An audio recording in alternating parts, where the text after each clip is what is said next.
Добро вечер. Денес со моите гости, асистент доктор Гордана Ристовска, господја Тања Пауновска, понатаму доктор Владимир Плавовски, господинот Марковски Стеван и диџеј Панчо, ќе разговараме за бучавата. Можеби сите сте слушнале за загадување на водата, почвата и воздухот и сите знаете какви негативни последици може тоа да има по здравјето на човекот. Ние вечера ќе разговараме за еден друг тип на загадување, тоа е така наречено звучно загадување или акустично загадување. Бучавата е дел, односно причина од тој сегмент кој што се нарекува акустично загадување и зашто точно се работи ќе видите во текот на емисијата. Доктор Плавовски, кога имало повеќе пациенти кои што се жалат дека имаат проблеми со слухот? Дали е тоа во последниве години или порано? Вие сте доктор со повеќе годишно искуство. Па вака сега, јас сум оториноларинголог, аудиолог, не работам поликлиника Букурешт, аудиолошки кабинет, да се представиме, нели? И можам да кажам дека се почесто доаѓаат пациенти со слушни оштетувања од така наречена акустична траума. Денешното звучно загадување што постои е современа стигма на нашата цивилизација. Со технолошкиот развој, бучавата станува доминантен елемент во нашето живење, за жал, како во средината што не обкружува од надвор, да кажеме во екстериерот, така и во интериерот. И сега звуците се од природно потекло и од вештачко потекло. И од вештачко потекло, да. Ние вечерва повеќе ќе се задржиме и она што највише му смета на човекот се овие извори кои што се од вештачко потекло. Зашто, односно од која локација се жалат најмногу овие пациенти? Дали се тоа дискотеки, дали се тоа ресторани, дали се тоа некои музички инструменти? Па вака сега, звучните оштетувања, слушните звучни оштетувања, медицински ги делиме на акутни и хронични. Во акутните звучни оштетувања од вештачки предизвикани звуци, не најчесто во интериер, па и во екстериер, во акутните спаѓаат најчесто оштетувањата кои што настануваат од пукање и експлозии. Далеко се посериозни ако се во интериер, бидејќи надвор еднаш одекнува и толку се случува во интериерот, се распрснува на сите страни, па постои рекуперација, се појачува неколку пати колку страни има, нели, затворениот простор. Сега да кажете дека и ехото исто дополнително? Да, апсолутно. Мислам, ја отежнува целата и ја искомплицирува целата ситуација на слушното оштетување.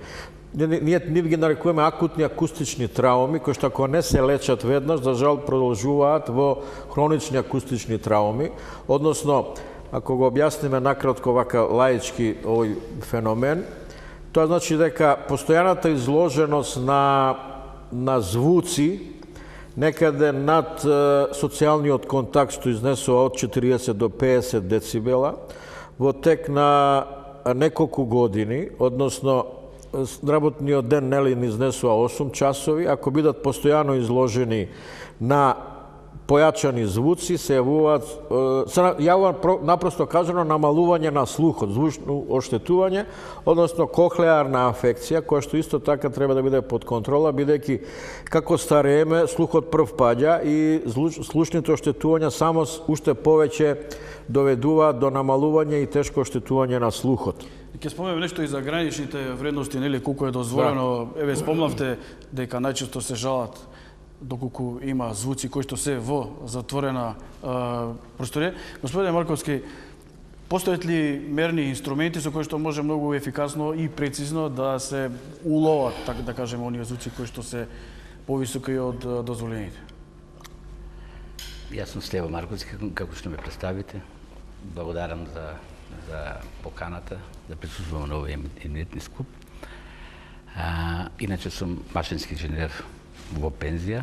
Долги години, избегнував со некои други представувања. Долги години се занимавам, значи повеќе од работниот век го имам поминато мерење на бучава, вибрации, штетни материи во отпадни гасови, во индустријата, во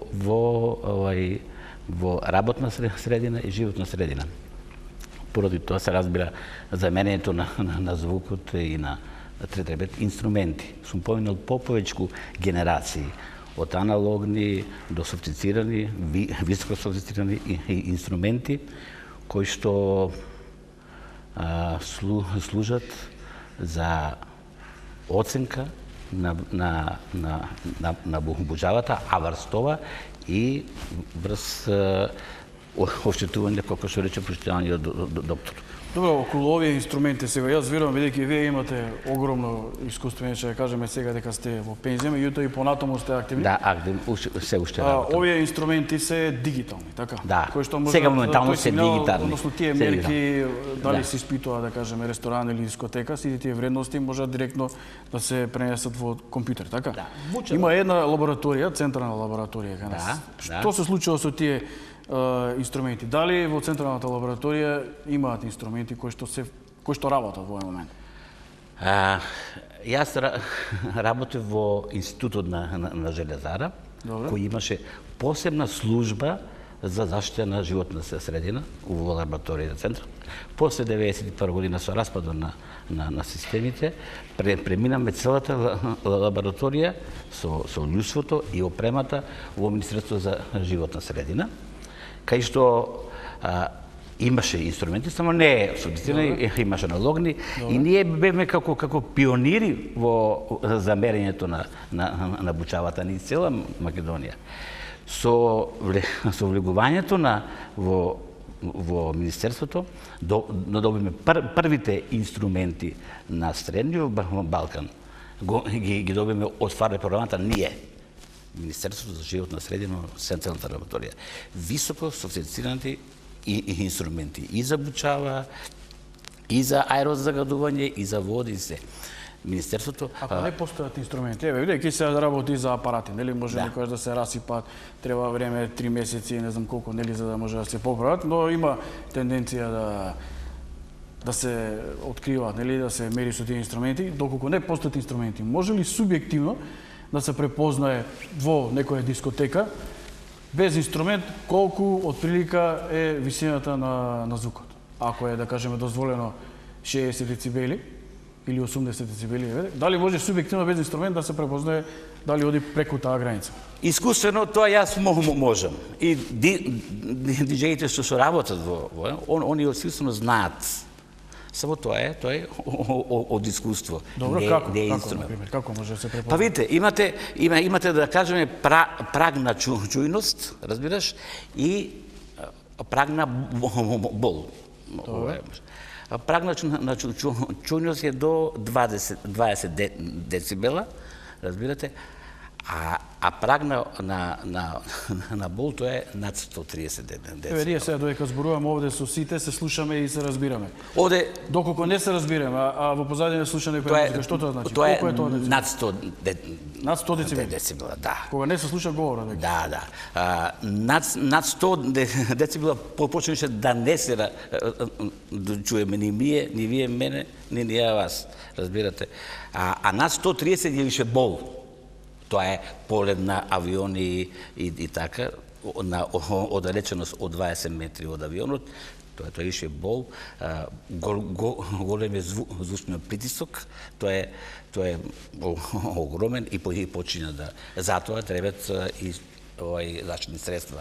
Господин Пауновски, доколку е во една ситуација таква да мерни инструменти нема, па има, се поправат и така натаму, кој е одговорен за централната лабораторија, зборувам, бидејќи кога е централна, тогаш значи дека има посебно некоја важност, некое значење, а мора да има инструменти. Како би требало да се финансираат тогаш сите тие инструменти за да не чека работа? Централната лабораторија е централна лабораторија, бидејќи е во склопот на Министерството за животна средина и просторно планирање. Таа представува едно одделение во Управата за животна средина. Управата за животна средина е управа која што ги врши стручните работи за Министерството за животна средина и располага со апарати за мерење за бучава. Меѓутоа, при вршење на надзорот од страна на полицијата, инспекторите, овластени инспектори, односно општински како и државните, се користат инструменти од било кој, согласно законот за бучава во животната средина, од било кои акредитирани лаборатории. Тоа значи дека лабораторијата треба да биде акредитирана, односно да има поминато проверка на определени стандарди кои што треба да ги исполнува. Исто така Исто и со кадарот претпоставам. Така треба да има стручен кадар кој што Да, тука спаѓа и стручен кадар како и стручна опрема, стручни простории за да добие таква акредитација, а потоа и овластување од страна на Министерството за животна средина. Меѓутоа сега постои преоден период каде што имам информација дека поголем број на лаборатории се во тек на акредитирање, дека може би доста мал број за цела Македонија зборувам. Мал број на лаборатории имаат акредитација. Тоа што се однесува за лабораторијата. Кои би биле граничните вредности? Веќе постојат повеќе места каде што може да се одреди господи Ристовска. Кои се граничните вредности, да кажеме, во една работна средина? Граничните вредности во работната средина воглавном се однесуваат во однос на оштетувањето на слухот, бидејќи се очекува, значи, таа професионална изложеност на зголемени нивоа на бучава да предизвика оштетување на слухот и во таа смисла 85 децибели е гранична вредност во однос на 8 часовна изложеност. Истото би се однесувало, да кажеме сега, и за дискотека, така? Бидејќи дискотеката е исто во некој поглед на работна средина, бидејќи таму работат луѓе од угостителската фела. Да, согласно така правилникот за гранични вредности кој што го имаме од 2008 година, кој што е прв од овој вид кој го донесе Министерството за здравство токму во функција на превенција на негативните здравствени ефекти, се навидува дека дури и не само во работна средина како фабрика, туку и во различни видови на угостителски објекти или објекти во кои што се проследени со гласна музика, говор, дека 85 децибели е гранична вредност без оглед на траењето на настанот, а максималното ниво не би требало, тоа се оние максимални пикови не би требало да надминуваат 110 децибели. На тој начин би се превенирале негативните ефекти, значи не само кај оние што се професионално експонирани лица, оние што работат во тој вид на објект, но и на онаа популација која што е присутна заради забава или друг вид на потреба. Сме веќе кај дискотеките и кај забавата. Панчо, дали имате вие некој начин каде што додека пуштате музика, точно знаете отприлика колку децибели има таа музика? Веќе често пати во дискотека и не се разговара многу, не се зборува. Да, дефинитивно диџеите не се оние кои ја регулираат јачината на звукот, бидејќи постојат лимитери и секогаш има човек кој е задолжен за светлото и за звукот. Значи се лимитерот или појачалото и тогаш ние диџеите се битни нормално за пуштање на музиката и кога се гледа миксетата да не пикува музиката и едноставно човекот ако веќе има од некој институт дојдено и да се лимитира тоа до колку децибели може да идат, тогаш ние и да сакаме да мастерот да го пуштиме појако, тогаш е тоа лимитирано и не може. Но неретко се жалат како еден вид граничник на самата миксета или граничник, не на миксетата, него на самото појачало главно што е за целиот звучен систем на самиот клуб, дискотека, помала просторија. Но неретко тоа се да кажам дека многу луѓе се жалат. Добро, кога ќе пуштите музика, еве да кажеме да е некои 60 децибели, нели? Меѓутоа, ама не е 60 децибели и повеќе. Колку време оди тоа така? Ако почне забавата од 11 саат навечер до кога? Па во принцип зависи како се смета, нели петоците и саботите обично во летно време кафичите работат до 1 часот. Добро. Зимско време се повлекува, нели, 1 час порано.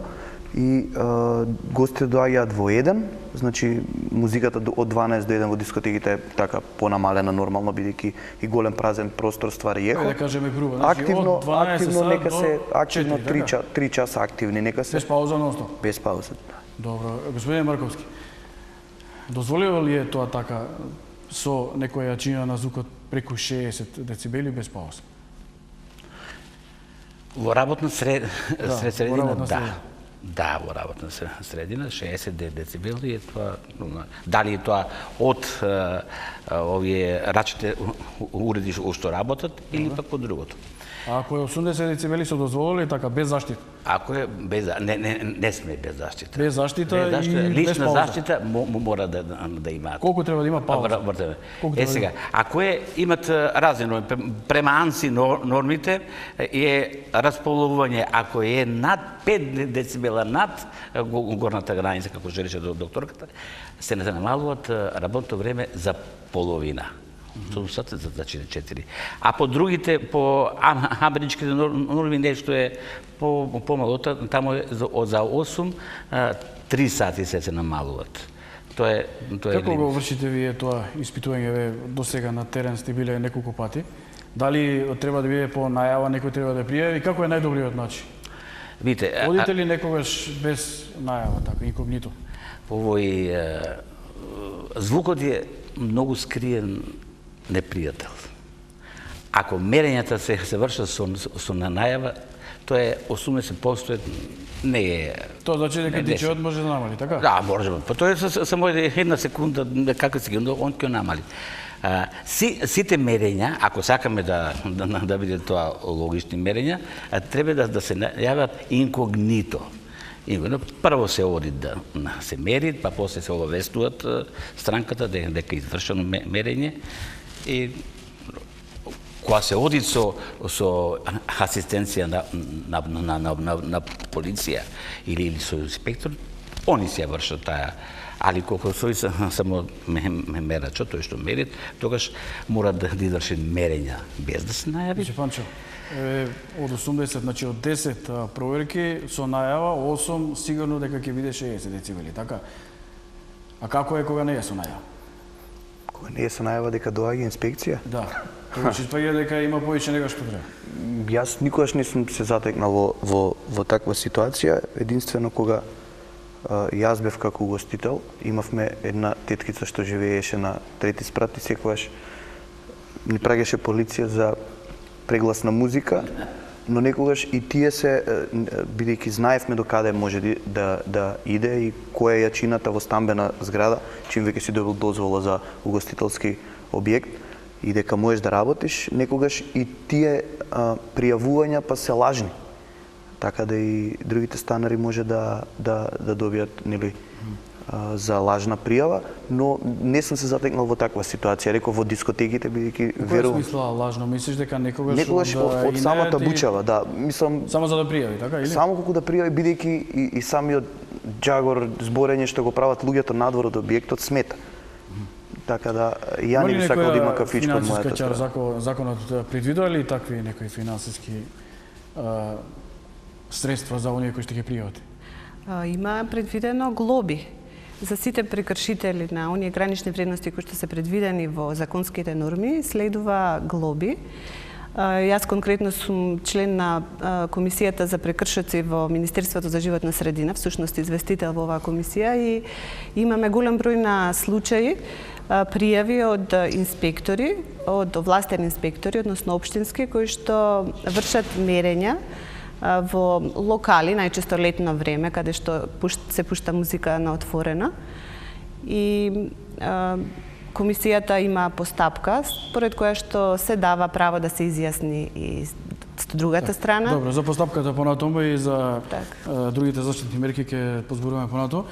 Јас би сакал сега да го пуштиме пријот прилог. Тоа е едно животно искуство на едно девојче кое што од недавнаш преку ноќ го губи слухот.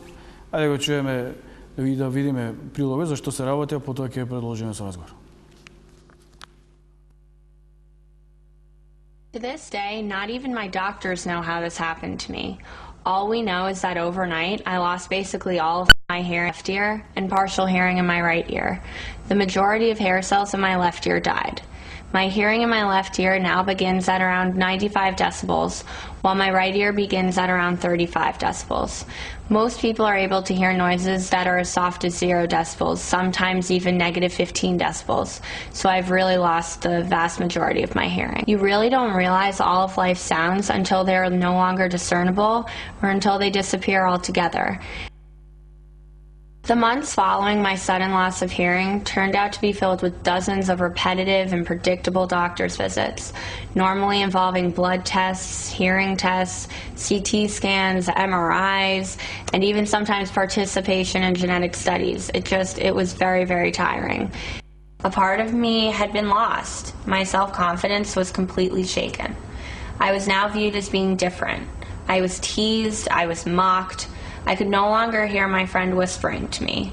People who didn't know me personally sometimes even perceived me to be ungracious and obnoxious because they thought I was just ignoring them, when in reality, I just couldn't hear them. Well, I could no longer hear noises coming from behind me, so little things like riding a bike or even crossing the street by myself became dangerous activities for me. When you listen to music, turn the volume to a low setting.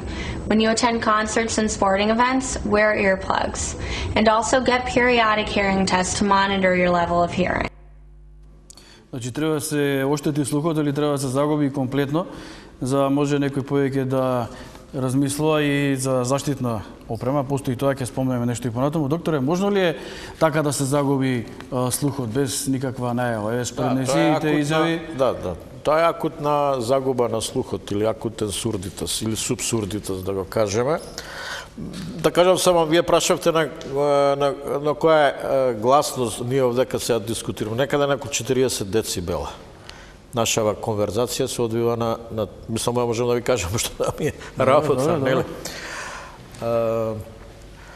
Ова за што го зборуваше девојкава се работи за акутна наглувост, најверојатно од васкуларна генеза, васкуларна причина, бидејќи она како што каже едно туво 95 децибела и е загуба слушна, тоа што скоро доаѓа практична глувост.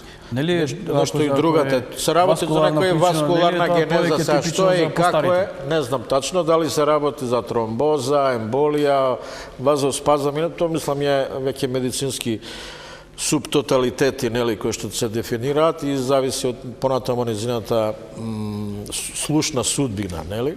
Мислам дека веројатно како се однесува дека е разрешена. Нели е тоа поспецифично повеќе за постарите луѓе? Обично кај нив има проблеми со таа васкуларизација. Па старите се подложни на васкуларизација бидејќи првиот и најзначаен елемент на старењето на се одразува некаде после 50-та година, од 55-та поготово започнува, па додека живее нели личноста, почнува прво намалување на слухот. Ние нарекуваме презбиакузија, старечка наглувост. И она секојаш иде со постепена загуба на слухот, зависи од неговите морфокондиционални условености, са дали има притисок, дали има шекер, масноти и така натака, дали бил изложен во тек на својот работен век на голема бучава и така натака. И тоа и генетски предиспозиции исто така. Генетските предиспозиции не се овдека доминантни. Така да овие работи што ги кажавме прават проблеми со слушањето. А она што го напоменавме е дека долготрајна изложеност на хронична акустична траума, односно некаде над 80 децибела, доведува до слушно оштетување. Ја ќе ви дам само најосновни параметри. Изложување на веќе слушни оштетувања евидентни, кои што се докажуваат со тонална лиминарна аудиометрија и објективна аудиометрија, на 80 децибела се јавуваат после 8 часови. На 120 децибела 80 децибела е некаде на ниво на наши сообраќајници што се наоѓаме во градот. 120 децибела е ако се наоѓате во близина на аеродром, односно до авион. Ме разбирате? Полетување, слетување. За 15 минути веќе се јавуваат слушни оштетувања. Затоа овие што работат на аеродром, знаете, носат антифони, затки, ушни и така натака. Се согласувате ли вие со господинот Марковски вака субјективно, бидејќи сите ние не носиме инструменти на секаде, нели? Во случај да сме подолго време изложени на некој силен звук, да кога веќе не се слуша говоро, дека е тоа знак дека има преку 80 децибели. Сега, јас ви кажав, нашава конверзација се одвива на 40 децибела. Но ако заради звукот... Само дозволи да објаснам. Ние се наоѓаме во звучен фон. Еве, ние додека збориме, бучат рефлекторите, нешто лесно шкрипи и така натака, кој што ние, бидејќи се наоѓа звучниот фон околу нас под 40 децибели, ние психолошки се следиме еден со друг и успеваме да го изолираме звучниот фон. Ако звучниот фон, ако почне да пишти сијалицата или не знам, се јави друг звук, над 40 децибела, ако дое 10, 50, поготово 60, ние повеќе нема да се слушаме. Ќе ни смета, ме разбирате? Да. Звучниот фон, односно надјачувањето во гласноста на звукот доведува до тоа да го надвладее него и ние веќе не се, односно ќе мора да го покачиме тонот на нашето зборување да дое до 60, односно над 60 децибела. А ако и понатаму се качува, дојде до 80, ние ќе мораме да викаме практично. Ме разбирате, за да се слушне. Тоа е вака Марковски, сакате да кажете? Разјаснета. Сакам да кажам, доктору сигурно ги разбират повеќе работите овие за оштетување на звукот, али за ова јас ги гарантирам дека овде имат над 50 децибела. Над 50 децибела. Еве, апаратот ми около, ја ќе донесам и ги мериме. Пошто, еве и скалата, имате на скала направена, јас требаше да ја донесам една од Бруел и Кјаер направена убава, до 140 децибела. Сега тоа не е дали е 60, дали е доктор. Видите, овде владе дифузна бучава. Пошто звукот од изворот, колку надруг се шири во концентрични кругови, односно као калота, во сите правци.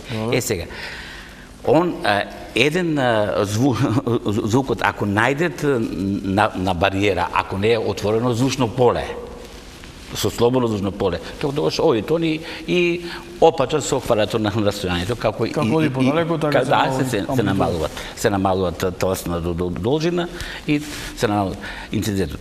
Али, овде во близината имаме рефлектирачки површини, кои што 50% од звукот се рефлектират. Таја бучава ја зголемуваат за 6 децибела од што е правилот извор. Тоа е докажано, тоа се емпирии кои работеле стручњаци пред нас. Иначе од повеќе извори се зема најсилниот, така се констатира.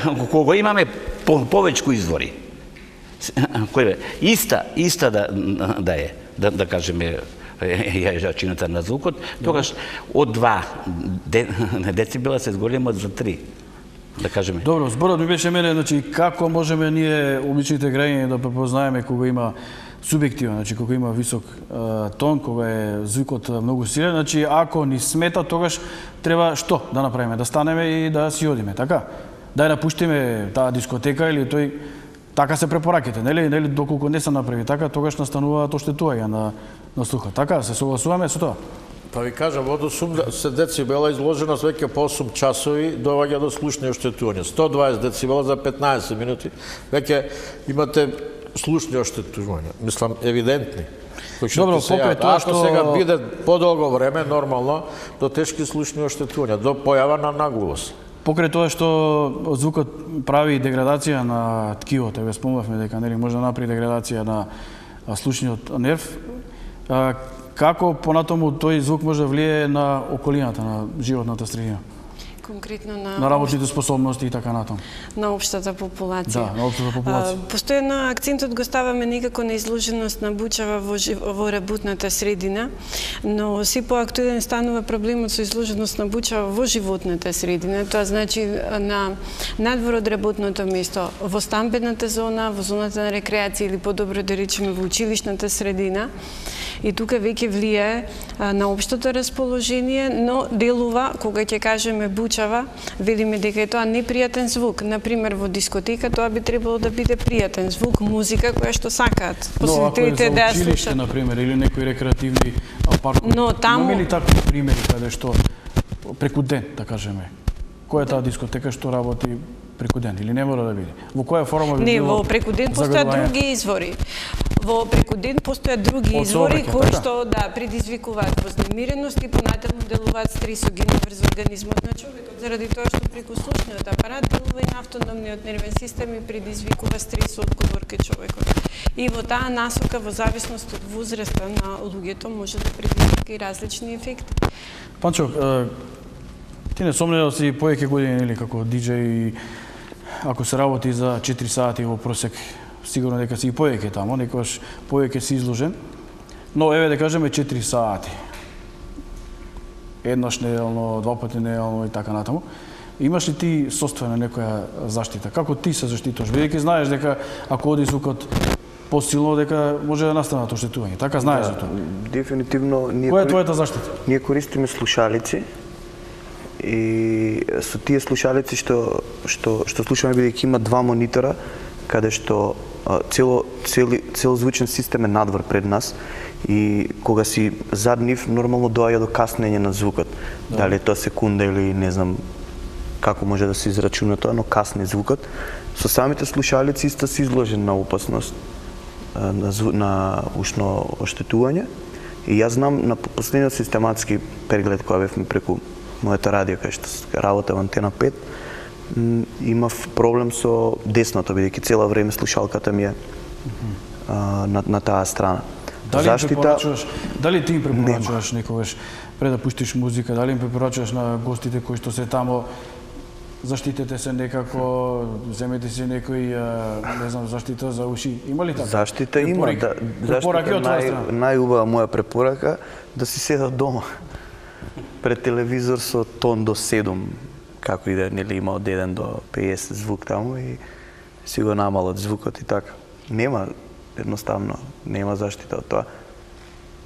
Добро, според законот постои, таму ми се чини едно начело или член, не знам како, нели, кој што вели дека доколку има сомневање дека можеби ќе има некаде повисок тон, дека оние кои што планираат таква активност треба да јават некако, нели? Треба да направат некој известување. Точно, тоа се работи кога се организираат митинзи или пак свадби, веритби и такви некои настани во стамбени објекти или пак во други објекти каде што вообичаено не се прави тоа, се најавува. Се тоа спаѓа во заштита на јавниот ред и мир. Тие најави обично се за митинзи на отворено? На отворено. А овие другите? Или пак во затворено, каде што бучавата смета на околината, на животната средина. Всушност, Министерството за животна средина е надлежно за бучавата која што постои во животната средина. Не сме ние надлежни за бучавата во работната средина. Тоа спаѓа во друг ресор и ниту пак за бучавата внатре во превозните средства, да речеме. Добро, кој овде загадуваш сега? Еве ние тој термин се спомнува доста често кога се работи за загадување на вода, почва или воздух, кој се работи за звучно загадување, кој овде загадувач? Диџејот или собственикот на дискотеката? Загадувач е звукот кој што се пренесува во животната средина и сега звукот може да биде од кафулиња, од ресторани, од патен сообраќај, од воздушен сообраќај, железнички сообраќај, од инсталации, од големи фабрики и така натака. Имаат ли право да се жалат и да тужат?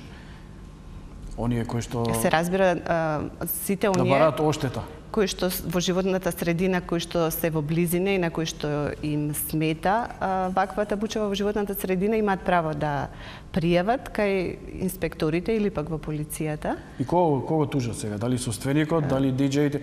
Панчо, дали ти си добил некоја тужба од некој? Нема право никој да ме тужи, бидејќи јас сум само извршител на некоја наложена работа. Звукот е инсталиран, јас пуштам, има лимитер. Тоа е тоа. Нема потреба. Може ли јас да упаднам? Да. Само некако нападнавме.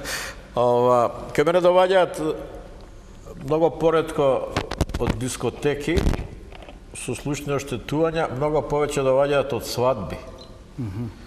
Многу често од свадби доваѓаат. Најповеќе доваѓаат за Нова година, кога се фрлаат, нели, петарди и така натака кога се пука. Тогаш е поплава од кохлеарни афекции, оштетувања, со бучава, со неслушање, дури со вртоглавици и така натака, да не ги заморуваме гледачите со медицинска симптоматологија.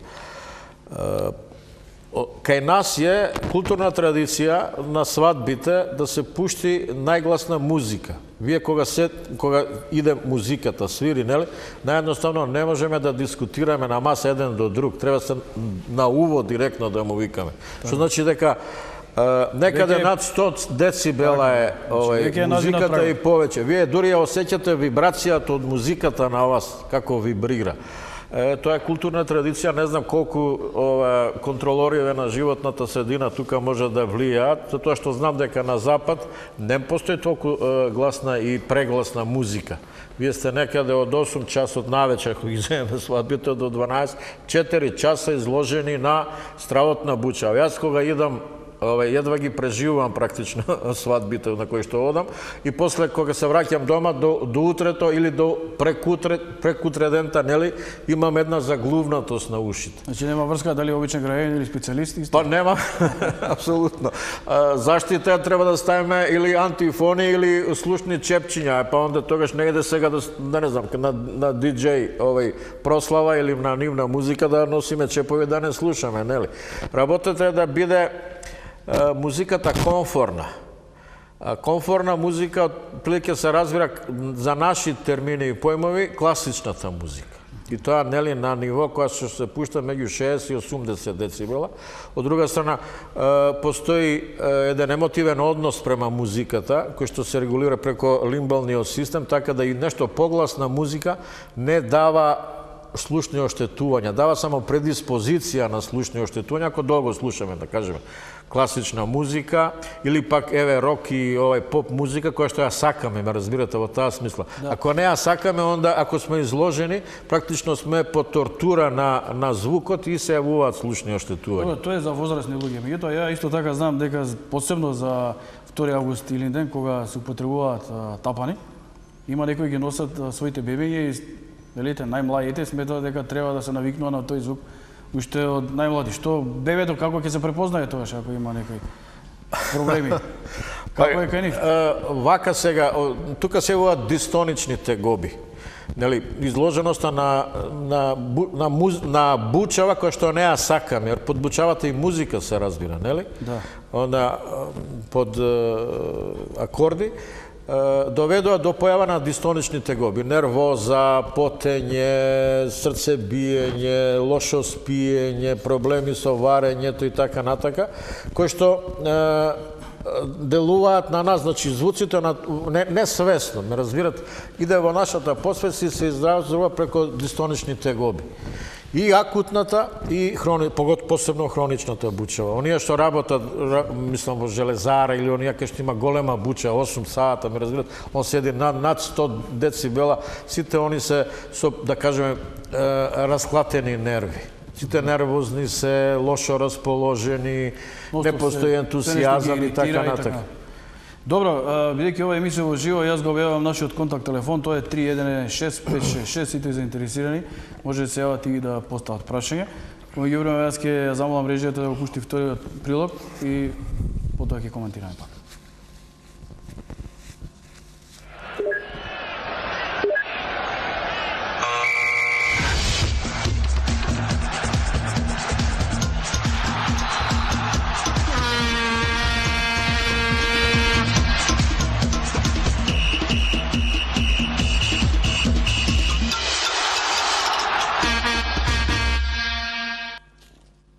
Овој инструмент може би го препознавате бидејќи се појавува во последно време заедно со светскиот фудбалски куп од Јужна Африка. Се работи за инструмент вувузела, кој што некои луѓе го опишуваат како многу бучен, ефтин и направен од пластика. Но интересно е дека произведува звук од 135 децибели.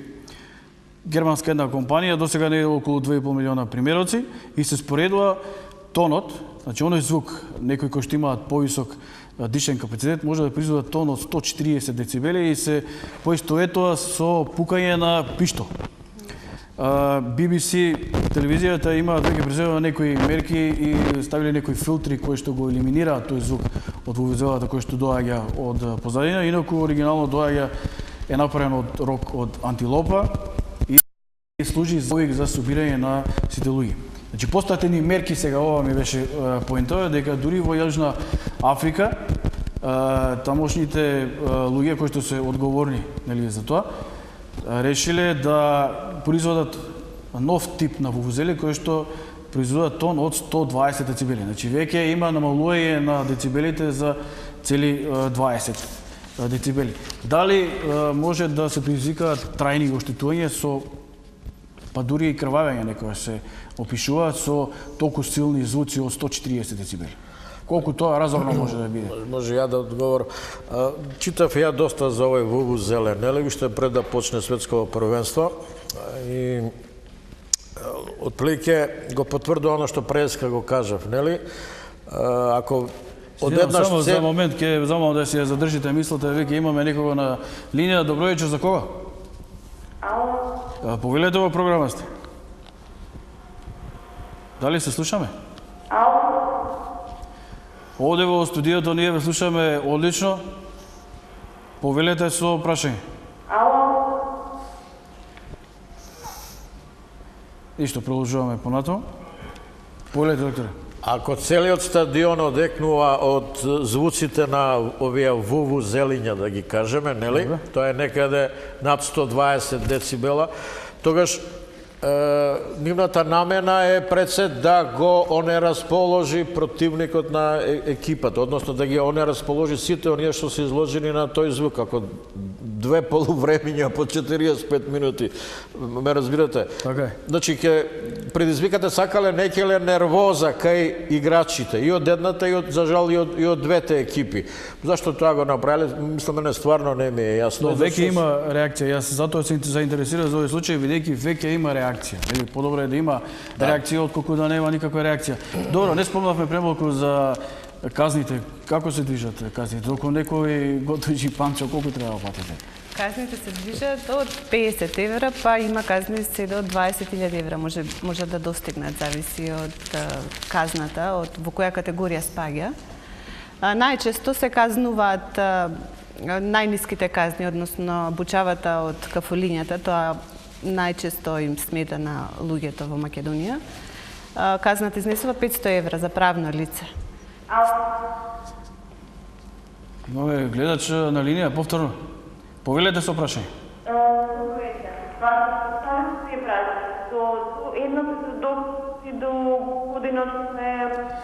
Јас ќе ве замолам да го намалите тонот од вашиот телевизор, бидејќи овде во студио се слушате на слогови. Може да...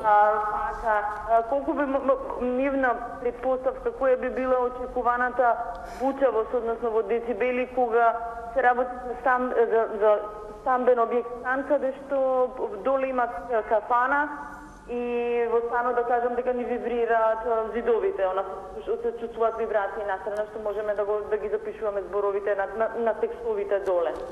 Добро, кој би било прашањето? Прашањето е очекуван нивна предпоставка колку е возможно да ни е цялоста во станот изразена во децибели. Тоа е првото прашање. И второто до господјата од институцијата, која е процедурата да ние пријавиме, до кого треба да пријавиме и што понатаму едноставно. Ние таман сакавме да спомнеме нешто и за оној така наречен структурен звук, нели, кога тонот веќе влева во самата структура, во бетонските столбови. Тоа е, госпожа, вибрации произведува. Така. Дали се сега, дали е звукот поопасен или вибрациите се поопасни? Што е тоа структурен звук? И јас прескам малце пошто, па не го доврши. Звукот од изворот према он се шири, реков како се шири. И сега, кој ќе дојде до препрека, не некоја. Дел од 50%, зависи од препреката, големината, се одбиват. А 50% ја пробиват препреката, до 25% ја пробиват, а 25% остануваат во препреката.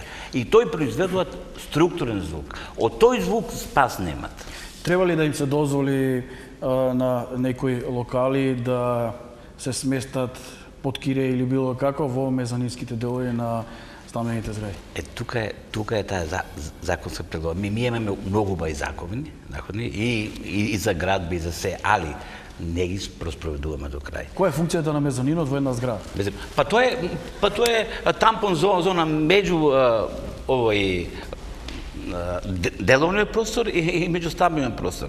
Тоа е за тоа даден. Иначе во мезанинот треба да сместат тихи занајати ми што го викаме. Да не биде тоа овие какафичи, не знам како, разбирате? Тоа се деловни простор што ќе заштити стамбениот.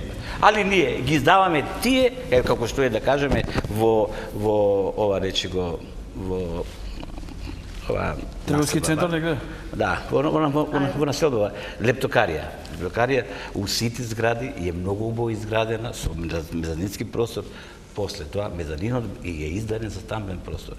И тоа е страшна работа. И сега министерството ние што мериме, тоа е што викаат здравство имате, ова е куратива, а не превентива. Превентива треба се даде. Да не се издава, да кажеме, имаме еден случај сега 10 години, ајде претерав, ама 5 години во Битола се одулачуват и се уште станарите живеат под стрес. 3 мезанина доле ги издале за овие, за кафичи. Кафичи и тоа. Ги затворија, јас мерев тогаш, беше тогаш директор, сега не е тука, разбирате, ги затворија, сега пак ги отвориле. А што е најстрашно, кафичите се собственост на црквата. И на црквата ги дале, сигурно не е за кафиче, кафиче нема да имат. И црквата ги дала под кинкирија на овие. И сега е. Добро, пред да го видиме следниот прилог, да видиме кој ни изјава. Ало, добро вечер. Добро вечер, погледате. Ве молам, јас пратам емисијава. Ве гледам исклучњаците и од заштита на човека во околина, што е многу битно. Сепак малку се разбирам во звукот и неговото дејство. Едно прашање. Вие зборувате општо за звукот, а најмалку земате простор за живење во згради. И тоа бука не само од кафичи, спомнувате, него бука од станари. Прат. Измеѓу изолација. Вие знаете ли колку проблеми се прават? Значи, некој над вас живее или јас живеам над некого, тој под мене. Сега. Значи, толку се прави бука, фрлаат, тропаат, лупаат, тие децибели што ги спомнува докторот и другите стручњаци, не знам, кои се имаат таму заштита на човека околина, што треба највеќе да внимаваат за стамбените простори и од граѓаните и од луѓето што живеат внатре. Значи, да се преземат мерки. Тука е проблемот, значи, не од кафичи, не од митинзи, не од ова, него во самите згради, од самите луѓе, ве молам. И да се објави телефон, закон, каде, ако ми смета комшијата или ја му сметам, каде хитно мора да се јавам и да реагира. Многу пати реагираме ние во милица, вика не ме интересира тоа. Каде е тогаш Министерство за заштита на човека во околина? Каде во светот сега највеќе се води сметката од екологијата и од заштита од звукот, ве молам. Тука малце продискутирајте, значи, за односот на станарите во зграда. Ве молам. Добро, јас колку што знам имате вие и ваш куќен совет, нели, па би требало тие работи да ги дискутирате тамо исто така на лице место. Не мора министерствата што се тука да бидеме заштитени. Немојте се со вакви одговори. Воопште какви куќни совети, кои куќни совети ве молам. Добро, во ваш интерес ја правиме оваа емисија. Еве сега ќе имате можност да видите и една компјутерска анимација. Молам режија да го пушти следниот прилог, да видиме што се случува во самата структура на увото кога доаѓа до буча, силен звук. During normal hearing, sound waves travel through the ear canal and strike the eardrum, causing it to vibrate. The eardrum is attached to 3 tiny bones in the middle ear. The last bone, the stapes, pushes on a fluid-filled chamber in the inner ear called the cochlea. This fluid movement causes sensitive hair cells within the cochlea to bend. When the hair cells bend, they generate an electrical signal that is sent to the brain. Age, disease, injury, or repeated exposure to loud noise can damage the various structures of the ear and interfere with hearing. There are 2 specific types of hearing loss. Conductive hearing loss, which is caused by a mechanical problem in the ear canal or middle ear that blocks the conduction of sound, or sensory neural hearing loss, which is caused by damage to the inner ear, auditory nerve, or auditory nerve pathways in the brain. Conductive hearing loss is often reversible. Sensory neural hearing loss is not. Тоа е, видовте со една компјутерска анимација што се случува со уото, како работат, како се движат, кој е механизмот на сите тие кошчички кои што се натре во средното уво. Сега, конструкцијата на уото не е кај сите возрасти исто. Нели имаме vulnerable група овде. Кои се повеќе изложени на едни такви звуци и како се прави, како можеме да направиме контрола сега кога се работи за звуциве кои што се уаат без разлика дали се работи за работна средина или во некоја резиденцијална средина кај што се живее. Во контекст на дискусијата на гледачот, јас би сакала прво тоа да го искоментирам. Бидејќи сосема се оправдани неговите поплаки, во рамките на истражувањето што сме го правеле во Институтот за јавно здравје, констатирано е дека постои дури кај 40% од популацијата на градот Скопје вознемирености кај 16% нарушување на спиењето од бучава во животната средина и тука при класификација на изворите... Не е само ноќе, тука и преку ден исто, така? Вознемиреност се однесува во однос на 24 часа, изложеност во тек на 24 часа, нарушување на спиењето во текот на ноќниот период само. Добро. Така да, и кога при класификација на изворите, интересно е тоа што покрај бучавата од собраќајот, веднаш потоа следи бучавата од соседството, даде се тоа градежни активности, даде се апарати од домаќинството, што повторно може би се должи на слабиот квалитет на градба на стамбените објекти или отсуството на звучна изолација. Дури на еден семинар во Западна Европа, кога ги презентиравме резултатите, испадна дека тоа е проблем во источноевропските зими, додека во западноевропските зими не е проблемот. Во однос на поплаката на гледачот, а во однос на осетливоста на бучавата, прво постои едно нешто што се нарекува индивидуална осетливост. Значи може да седиме во еден стан сега 5 луѓе и да сите сме изложени на еден исти извор, но нема сите исто да реагираме, некому повеќе ќе му смета, некому помалку, тоа треба да го разбереме дека е така. И гледате веќе предизвикува и лутина и нервоза кај човекот додека зборува за тој проблем. Што значи делува системски, не делува само на органот за слух, делува пошироко на целиот организам и во таа насока постојат и докази дека бучавата делува дури на некои хронични болести. И тука се кардиоваскуларниот систем на сите органи кои што тука се издвојуваат веќе вулнерабилни групи, веќе се издвојуваат. Тука се нели старите лица, лицата со оштетен слух, секако лицата кои што боледуваат на пример од хипертензија, депресија, мигрена, тие се поосетливи и потребно е понекогаш значи да преземат и индивидуални заштитни мерки. Значи она што ние како здравствени работници можеме да го препорачаме се индивидуалните заштитни мерки. Сигурно дека постојат и треба да се применуваат колективните заштитни мерки кои што треба да бидат од страна на надлежните органи, но сепак останува на граѓаните секој индивидуално да превземе мерки. Иако понатаму да го видиме и последниот прилог. И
ова е само еден дел од еден филм Спасување на војникот Рајан во режија на Стивен Спилберг, продукција Mutual Film Company, улога главна Том Хенкс.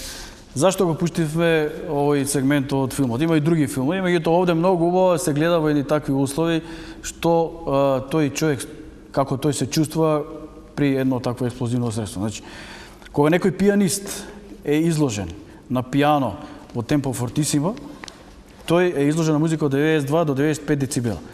Тромбон 85 до 114 децибела, виолина 84 до 103 децибели, вокмен 94 децибели. Симфониска музика пик од 120 до 137 децибели. Рок концерт пик 150 децибели. Вувузела пик 140 децибела. Инако многу подсетува на нашата македонска зурла. И експлозија пик негде околу 150 децибели. Значи не сум нашол до сега некоја информација за експлозија која што е под 150 децибели. Значи без разлика дали Том Хенкс ќе снима филм со покрај некои експлозивни направи или ќе оди на некој рок концерт, тој е изложен постојано на 150 децибели. Што е тоа пик на звукот и зошто е тој толку опасен по здравјето на човекот? Видите, зборев нешто само не ги довршиме работите. Покрај интензитетот и време изложеност на набуджавата, многу важна улога играт и фреквенцијата. Видите, човечкото уво е така непредвидливо. Бучавата во ниските фреквенции полесно односно потешко ја перцепира. Не, ја поднесуваат. Добро. А во пониските фреквенции полесно ја перцепира. А пак штетноста на тоа докторот сигурно повеќе го знаете од мене, а штетноста по оштетувањето е многу поголема во повисоките фреквенции, обично поизразена од 2 килохерци па до 5 килохерци. Добре, сега што би било сега тоа пик? Зашто тоа се потенцира? Сега видите, LAEQ, вредноста имат овие мерачи, и за законот го предвидуваат LAEQ. Тоа е еквивалентно ниво на набучава, чие време траење е за време тоа преципирано колку години ќе прави. Во тој мерен период се јавуваат пикови. Се јавуваат максимум, значи максимална врна вредност и пик, кое чие време траење е многу помало, тоа е околу 30 милисекунда трае. Многу силно. Многу силно јак. И тие законодавецот го предвидел тоа. Пиковите не смеат да бидат спомнат до докторката болест. Пошто тоа е нагло, не можете увото брзо да ги, пошто тоа е притисок голем и врши притисок на мембраната и натак. Докторе, дали може да бидат тие промени реверзибилни? Еве да кажеме, ако се случи таков некој удар кој што е краток и многу силен од 150 децибели, дали може би е реверзибилен тој процес на оштетување или може да дојде до пукање на... Добро, нама да објаснам нешто од претходното прашање. Увото има механизам за намалување, односно за појачување на звукот. Тоа се системот на слушните ковчиња кој се наоѓа во средното од чекичот, на конвалната и унзенгијата. Меѓутоа, они споро реагираат. Бидејќи експлозијата е некој илјадити дел од секундата, они не се наоѓаат во ситуација да реагираат, да го ублажат. Од друга страна, тука работи и воздушниот притисок, ме разбирате, при акутна експлозивна траума, ние тоа го викаме, доаѓа најчесто и до оштетување, прскање на тапанчето, уривање на циркуларниот синџир, на слушниве ковчиња, и најбитното е она што се дури повратни, тоа е кондуктивна наглост, проводна наглост, меѓутоа најголем е ударот во лабиринтот, по внатрешното уво, кај што бидовме нели на приказот, на видео приказот, кај кортиевите клетки, каде што се ствара осетот на слух. Од триењето доаѓа до појава на потенцијална разлика, настанува прескакање на напонот и тој како електричен импулс преку нервот се пренесува до слушниот центар. Вакви тешки акустични трауми, односно тоест експлозии, ова што евидентно го видовме, нели, со војникот Трајан. Симфониски исто? Ви кажав, тоа е од лимбалниот систем, зависи од емотивниот приступ, бидејќи овдека на експлозијата не ја сакаме експлозијата. и како што би сакале, например, не знам, концерт од Чајковски, нели, доведува до тешко оштетување, односно дека практична глувост. Убаво е прикажано, во моментот он не слуша не само едното со двете, бидејќи експлозијата е во негова близина. И тешко дека ќе прослуша така веднаш како што после во следните кадрови. Може и малку по-оптимистички за тоа. Тоа е премногу оптимистички вака кажано, затоа што ако он веќе така практично не слуша, слухот многу полека и постепено и тешко ќе му се врати. Добро, бидејќи ова е крајот веќе на емисијата, јас ви благодарам на сите за учеството во емисијата. Само да кажам дека во рамките на Министерството за животна средина и просторно планирање има таму еден законски акт кој што кажува дека се врши мониторинг, нели? Постојано треба да се врши контрола на сите тие звуци кои што сите места каде што заштита од буча во животна средина. Така. И исто така да спомнеме дека како превенција се препорачува така наречено звучно уво. Тоа е инструмент кој што се закачува на сите инструменти и појачала, така? Сега јас имам посетувано многу курсови тренинг. Тоа го видов во Данска. Добре. Ова производител што е на опремава. Тоа е Bruel IKEA. Добре. Тамо постоеше порано само индикативни. Сега напредна таа техника и тоа звучно уво покрај звучни сигнали и светлосни сигнали е поврзано со појачалото. Доколку сака некој да појача? Доваѓат инспекција од Министерството на надлежен орган и го стават на толку. Се разбира со мерења, разбирате, и тоа. И кога ќе на надминет, појачалото се. После треба да го викаат пак, тој што го најде орган, он да го пусти. Тоа е едина заштита за тие модерно и каде што не може да се излаже. Ако некој пусти надосно на цивили, тоа е шпакина. Добро, ова е било веќе крај на емисијата. Благодарам уште еднаш до сите учесници. Понатаму ќе контактираме уште, бидејќи има многу теми за истражување кои се работи за звукот и од медицинска гледна точка и од правна, нели музичка, било како. Ви благодарам за вниманието и се гледаме следната недела со една друга тема. Пријатно.